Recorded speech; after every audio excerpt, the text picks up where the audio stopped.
जो भयंकर घटनाएं हुई उनके उत्तरदायी केवल गांधी जी थे।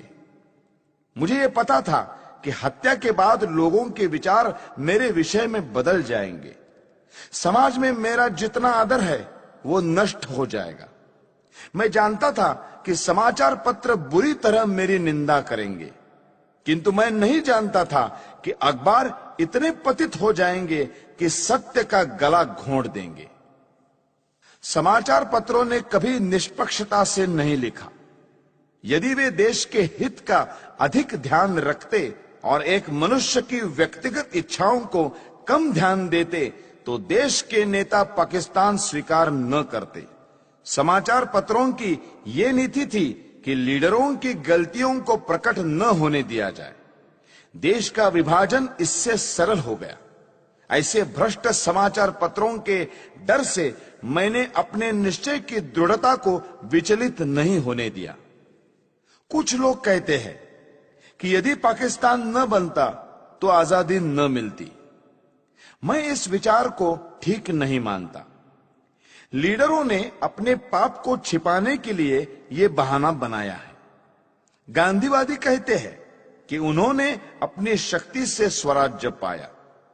यदि उन्होंने अपनी शक्ति से स्वराज्य लिया है तो उन्होंने हारे हुए अंग्रेजों को पाकिस्तान की शर्त क्यों रखने दी और शक्ति से क्यों न रोका?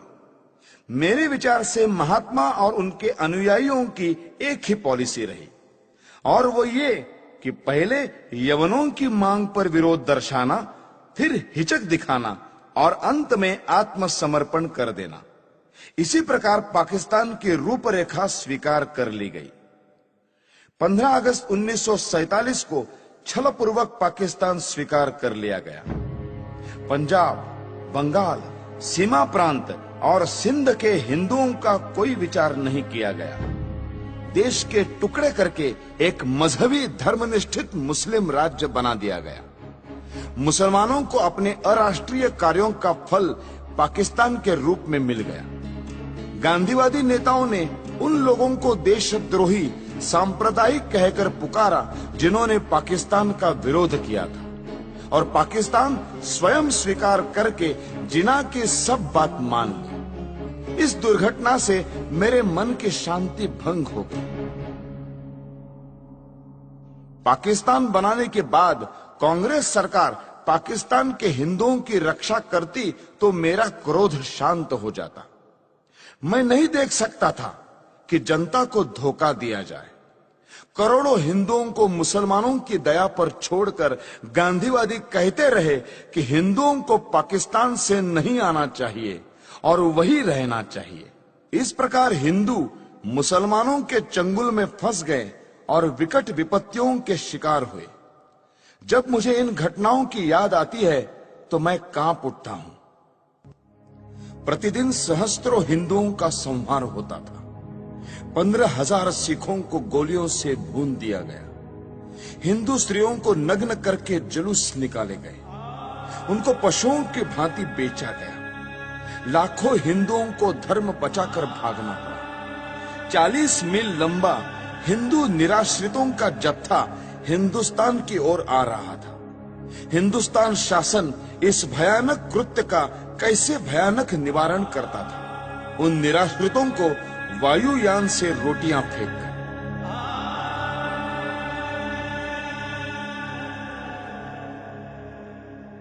भारत सरकार पाकिस्तान से अत्याचार रोकने के लिए अनुरोध करती या धमकी देती कि यदि पाकिस्तान में अत्याचार बंद नहीं हुआ तो भारत में भी मुसलमानों की बुरी दशा होगी, तो इतने अत्याचार न होते। भारत सरकार गांधी जी के इशारों पर चलती थी और उसकी नीति कुछ और ही थी। यदि पाकिस्तान के हिंदुओं की रक्षा के लिए समाचार पत्र कुछ लिख देते थे तो यह अर्थ लिया जाता था कि वे हिंदू मुसलमान में मतभेद फैलाने का प्रयत्न कर रहे हैं। ऐसे कार्यों को अपराध माना जाने लगा और प्रेस इमरजेंसी एक्ट की धाराएं लागू करके एक के बाद एक दूसरी जमानत मांगी जाने लगी। मुझे भी अनेक नोटिस मिले और 16,000 रुपए की सुरक्षित निधि तक मांगी गई। श्री मोरारजी देसाई के न्यायालय बयान के अनुसार ऐसी 900 घटनाएं हुई। इतना ही नहीं, जब प्रेस प्रतिनिधि मंडल मोरारजी से मिलने गया तो उन्होंने उनकी एक न सुनी। इस प्रकार मुझे आशा न रही कि गांधीवादी कांग्रेस सरकार पर शांतिमय ढंग से दबाव डाला जा सकता है। जब इस प्रकार की घटनाएं हो रही थी तब पाकिस्तान या मुसलमानों के विरुद्ध गांधी जी ने एक भी शब्द नहीं कहा।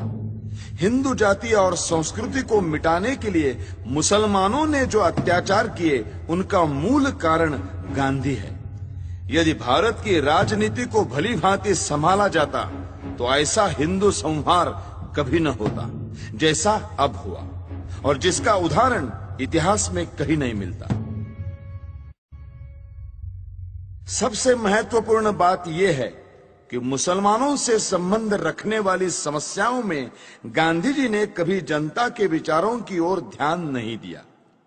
गांधी जी की अहिंसा की आड़ में इतना रक्तपात हो चुका था कि जनता पाकिस्तान के पक्ष में किसी भी विचार का स्वागत करने के लिए तैयार न थी। स्पष्ट था कि जब तक पाकिस्तान में धर्मांध मुसलमान राज्य है तब तक भारत में शांति नहीं हो सकती। फिर भी गांधी जी इस प्रकार का प्रचार कर रहे थे और इस तरह के विचार पाकिस्तान के पक्ष में फैला रहे थे जैसा कर सकने में कोई कट्टर लीगी नेता भी सफल न हो पाता। इन्हीं दिनों में उन्होंने आमरण अनशन की घोषणा करते हुए जो शर्तें रखी वे सब भी केवल हिंदुओं के विरुद्ध और मुसलमानों के पक्ष में थी। गांधी जी के अनशन की जो शर्तें थी उनमें पहली ये थी कि दिल्ली की मस्जिदों में रह रहे हिंदू शरणार्थियों को बाहर निकाला जाए और मस्जिदें मुसलमानों को सौंप दी जाए। गांधी जी ने अपनी शर्त सरकार और अन्य नेताओं को अनशन की धमकी देकर स्वीकार कराई। जिस दिन यह घटना हुई उस दिन मैं दिल्ली में था। मैंने देखा कि किस प्रकार गांधी जी की जिद को पूरा किया गया। वे शीत के दिन थे। गांधी जी ने अनशन खोला। उस दिन वर्षा हो रही थी। ऐसी असाधारण सर्दी और वर्षा में अच्छे स्थानों पर रहने वाले लोग भी कांप रहे थे। उस समय निराश्रित शरणार्थियों के कुटुंब मस्जिदों से सर्दी के मारे कांपते हुए निकाले गए। उनकी रक्षा का कोई प्रबंध नहीं किया गया। कुछ शरणार्थी जो कुटुंब और स्त्रियों सहित बिरला हाउस गए और उन्होंने नारे लगाए, गांधी जी हमें स्थान दो। उस भव्य भवन में रहने वाले गांधी तक उन निराश्रितों की आवाज नहीं पहुंच सकी। मैंने यह दृश्य अपनी आंखों से देखा, जिसे देखकर कठोर से कठोर व्यक्ति का हृदय भी पिघल जाता। मेरे मस्तिष्क में इससे अनेक विचार आने लगे। मैंने सोचा कि क्या शरणार्थियों ने प्रसन्नता से इन मस्जिदों में डेरे डाले थे? नहीं, गांधी को भी उन स्थितियों का पूरा पता था जिनसे बाध्य होकर उन्हें अपने घर छोड़कर इन मस्जिदों की शरण लेनी पड़ी। पाकिस्तान में एक भी मंदिर या गुरुद्वारा सुरक्षित नहीं रहा। शरणार्थियों ने अपनी आंखों से देखा था कि किस प्रकार मुसलमानों ने केवल हिंदू मंदिरों और गुरुद्वारों को अपवित्र किया। जो हिंदू शरणार्थी दिल्ली शरण लेने के लिए आए थे उन्हें यहाँ कोई स्थान नहीं मिला। इसमें आश्चर्य की क्या बात है? यदि उन लोगों ने पेड़ों के नीचे और गली कूचों में न पड़े रहकर पंजाब में बीती हुई दुर्घटनाओं को स्मरण करके दिल्ली की व्यर्थ पड़ी मस्जिदों में शरण ली। मेरे विचार में इस प्रकार मस्जिदें मानवता की भलाई के लिए काम आ रही थी। गांधी जी ने यह निश्चय किया कि मस्जिदों को खाली कराया जाए। वहां उनके रहने का दूसरा प्रबंध क्यों नहीं कराया? उन्होंने पाकिस्तान के मंदिर हिंदुओं को सौंपने की मांग क्यों नहीं की? जिससे पता चलता कि गांधी वस्तुतः अहिंसा के पुजारी है, हिंदू मुस्लिम एकता के इच्छुक है और उनमें निष्पक्ष आत्मशक्ति है। गांधी ने पूरी चालाकी की और अपने अनशन को खोलने के लिए पाकिस्तान के लिए एक भी शर्त न रखी। यदि वे रखते तो संसार देखता कि गांधी जी अनशन करते हुए स्वर्ग सिधार जाते और पाकिस्तान के एक भी मुसलमान को लेश मात्र दुख न होता। उन्होंने अपने अनुभव से देख लिया था कि उनके व्रत का जिना पर कोई प्रभाव नहीं पड़ता और लीग उनकी आत्मशक्ति की परवाह नहीं करती। अंत में यह कहना अनुचित न होगा कि गांधी के फूल यानी अस्थि भारत और विदेशों की बहुत सी नदियों में बहाए गए, परंतु ये अस्थि पाकिस्तान की सिंधु नदी में नहीं बहाई जा सकी। इस संबंध में पाकिस्तान में भारत के राजदूत श्रीयुत श्री प्रकाश जी का प्रयत्न निष्फल रहा। अब 55 करोड़ रुपयों की बात लीजिए। उप प्रधानमंत्री का निवेदन देखिए। गांधी जी ने स्वयं कहा है कि किसी गवर्नमेंट से उसका निर्णय बदलवाना कठिन हो जाता है, लेकिन भारत सरकार ने गांधी जी के अनशन के कारण पाकिस्तान को 55 करोड़ रुपए न देने का अपना निर्णय बदल दिया। गांधी जी का 21 जनवरी 1948 का प्रार्थना प्रवचन देखिए।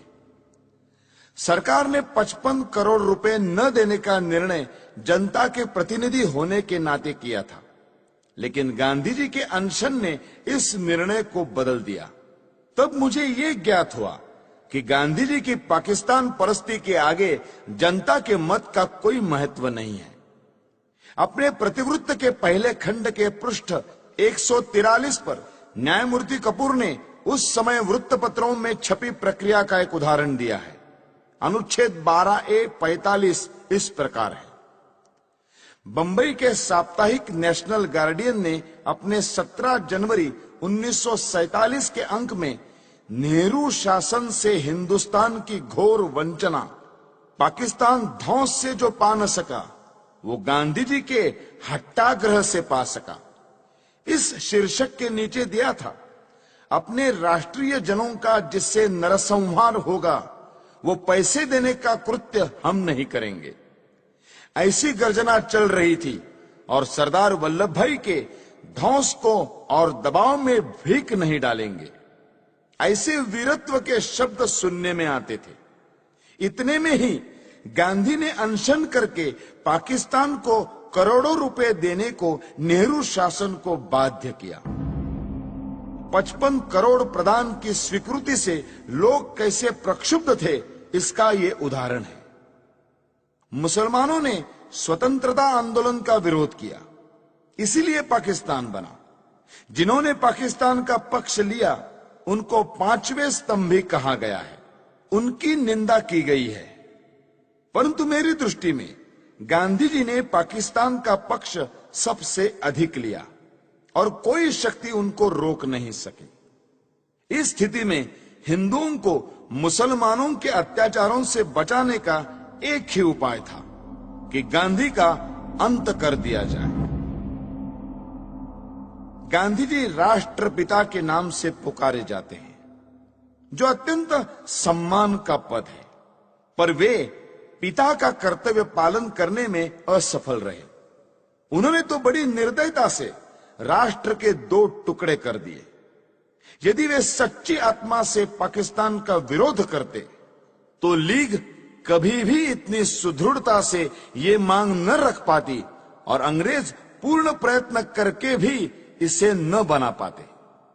देश की जनता पाकिस्तान बनाने की घोर विरोधी थी, पर गांधी जी ने जनता को धोखा दिया और मुसलमानों के पाकिस्तान का पिता सिद्ध किया है।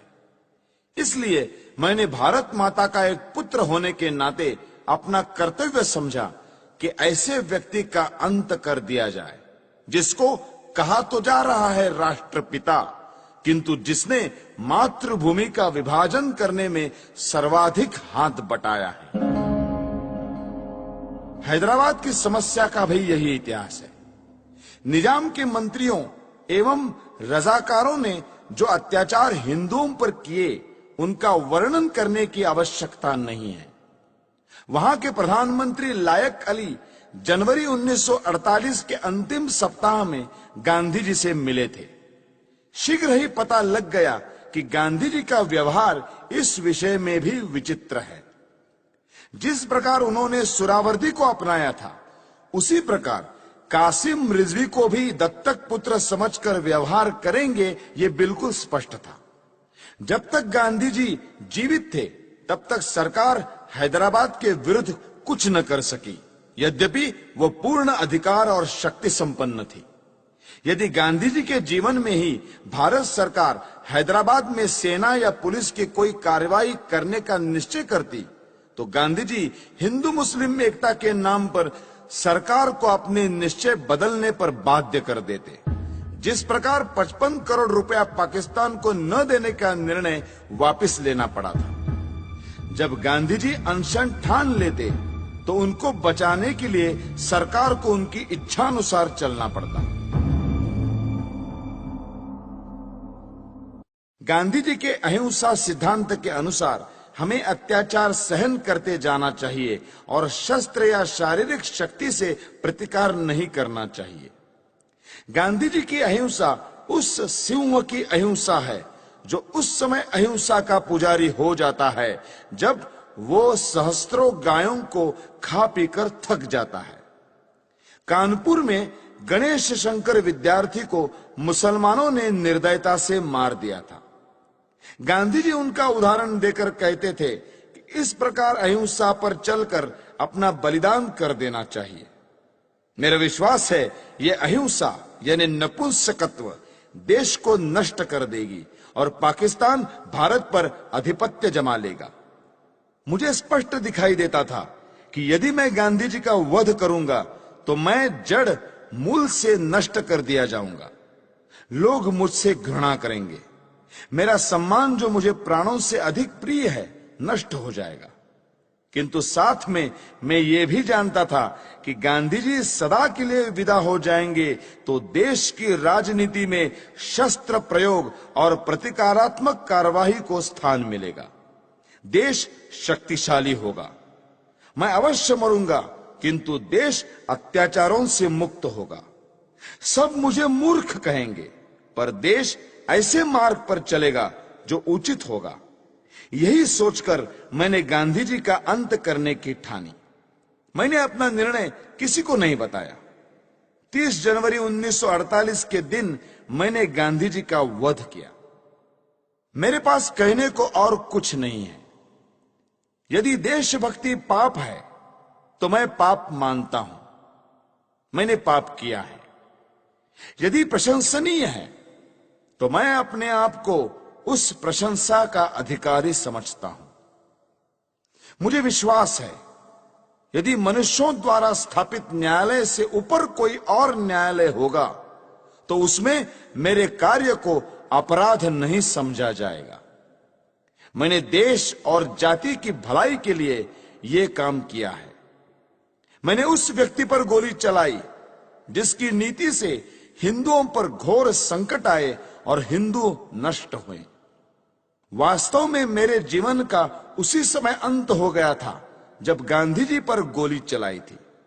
उसके पश्चात मैं अनासक्त जीवन बिता रहा हूं।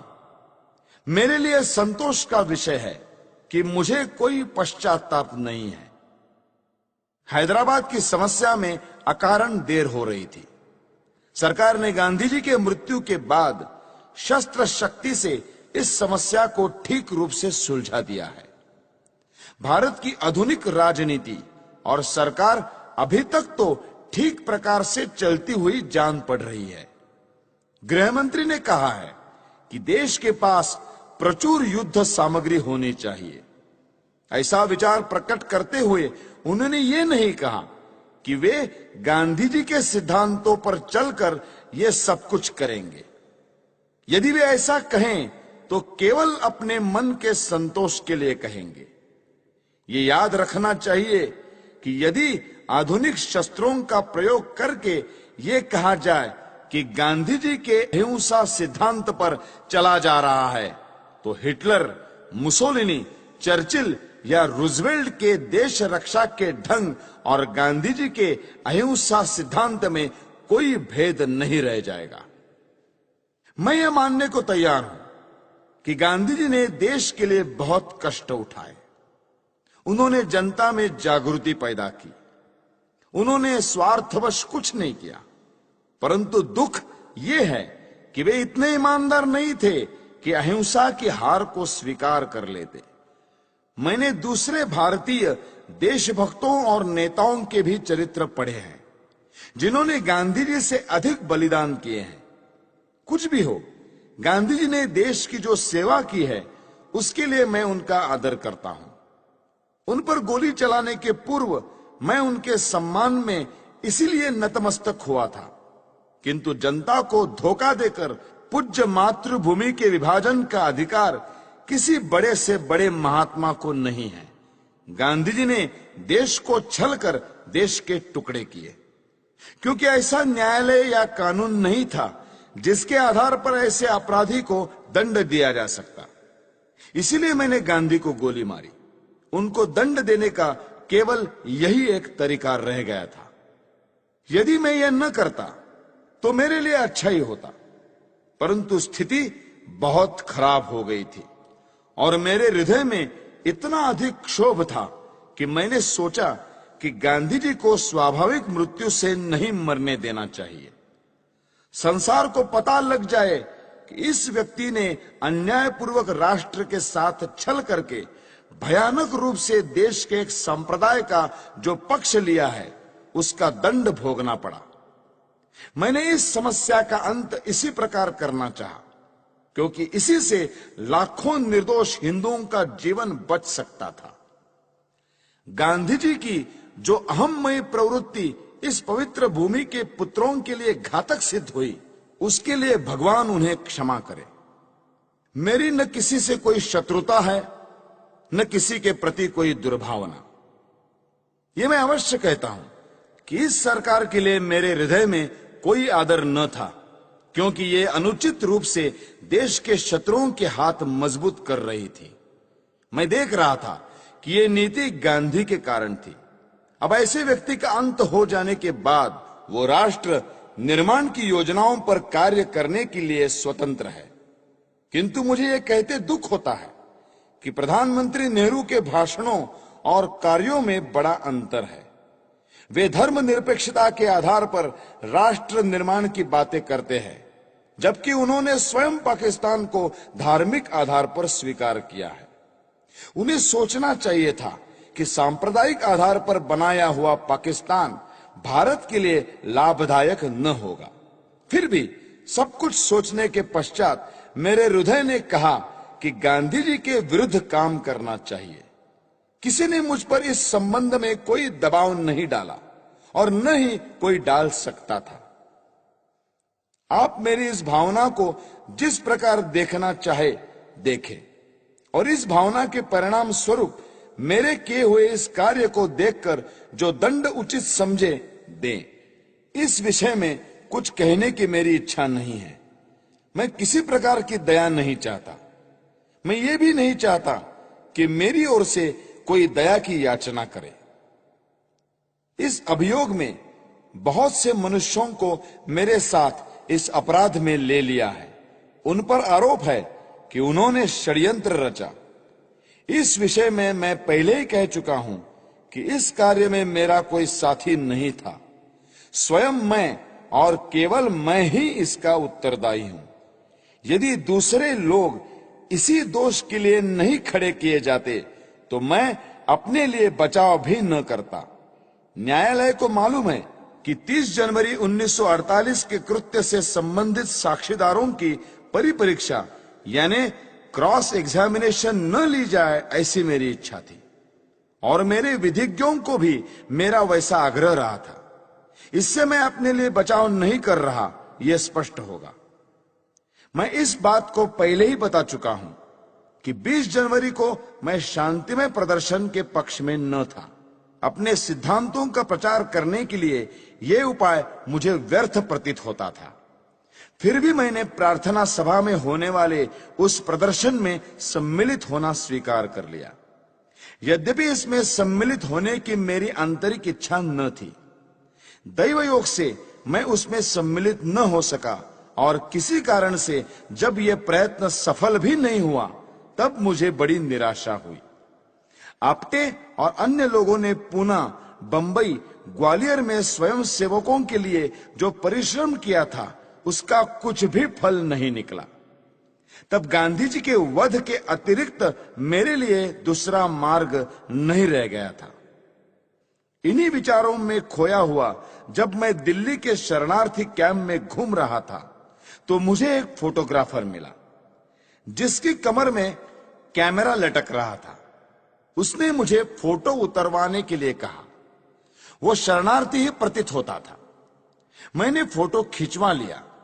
जिस समय मैं स्टेशन पर आया मैंने आप्टे को 2 पत्र लिखे जिसमें अपनी मानसिक दशा का वर्णन किया और अपने फोटो भी भेज दिए। नानाराव आप्टे से प्रेस और पत्र के क्षेत्र में मुझसे घनिष्ठ संबंध थे। उन्हें मैंने एक पत्र व्यक्तिगत पते पर भेजा और दूसरा हिंदू राष्ट्र कार्यालय के पते पर। अंत में मैं ये कहना चाहता हूं कि जो वक्तव्य मैंने दिया है वो सत्य और शुद्ध है। प्रत्येक बात संदर्भ ग्रंथों को देखकर तैयार की गई है। मैंने सरकारी समाचार पत्र, इंडियन ईयर बुक, कांग्रेस का इतिहास, गांधी जी की आत्मकथा, समय समय पर प्रकाशित कांग्रेस के बुलेटिन, यंग इंडिया और हरिजन की फाइलें और गांधी जी की प्रार्थना सभा के भाषणों से ये वक्तव्य तैयार करने में सहायता ली है। मैंने ये लंबा वक्तव्य इसलिए नहीं दिया है कि लोग मेरे कार्य को सराहें, बल्कि इसलिए दिया है कि लोग मेरे विचारों को भली भांति जान जाए और किसी के मस्तिष्क में मेरे विषय में कोई भ्रांत धारणा न रहे। भगवान करे हमारा देश फिर अखंड हो और जनता उन विचारों का त्याग करे जो अत्याचारी के आगे झुकने की प्रेरणा देते हैं। भगवान से यही मेरी अंतिम प्रार्थना है। मेरा वक्तव्य अब समाप्त हो चुका है। आपने इसे ध्यान से सुना और सुविधाएं दी, उसके लिए मैं कृतज्ञ हूं। जिन्होंने इस बड़े अभियोग में मुझे कानूनी सहायता दी और जो पुलिस ऑफिसर इस अभियोग से संबंधित है, उनके प्रति मेरे हृदय में कोई दुर्भावना नहीं है। मैं उनके सद्व्यवहार के लिए उनका भी कृतज्ञ हूं। जेल के ऑफिसरों को भी धन्यवाद। उन्होंने मेरे साथ बहुत अच्छा व्यवहार किया है। यह सत्य है कि मैंने 300-400 लोगों के बीच दिन के समय गांधी पर गोलियां चलाई। मैंने भागने का कोई प्रयत्न नहीं किया। वास्तव में भागने का विचार मेरे मस्तिष्क में आया ही नहीं। मैंने अपने ऊपर गोली चलाने का प्रयत्न भी नहीं किया। आत्मघात करने का मेरा कभी विचार न था, क्योंकि मैं अपने विचारों को खुले न्यायालय में प्रकट करना चाहता था। आलोचनाओं के बावजूद भी मैंने जो कृत्य किया उसके नैतिक पक्ष पर मेरी आत्मा कभी विचलित नहीं हुई। मुझे किंचित भी संदेह नहीं कि भविष्य में सच्चाई और ईमानदारी से इतिहास के इस अध्याय को इतिहासकार लिखेंगे तो वे मेरे कार्यों और उसके परिणाम का सही मूल्यांकन करेंगे। अखंड भारत अमर रहे। वंदे मातरम।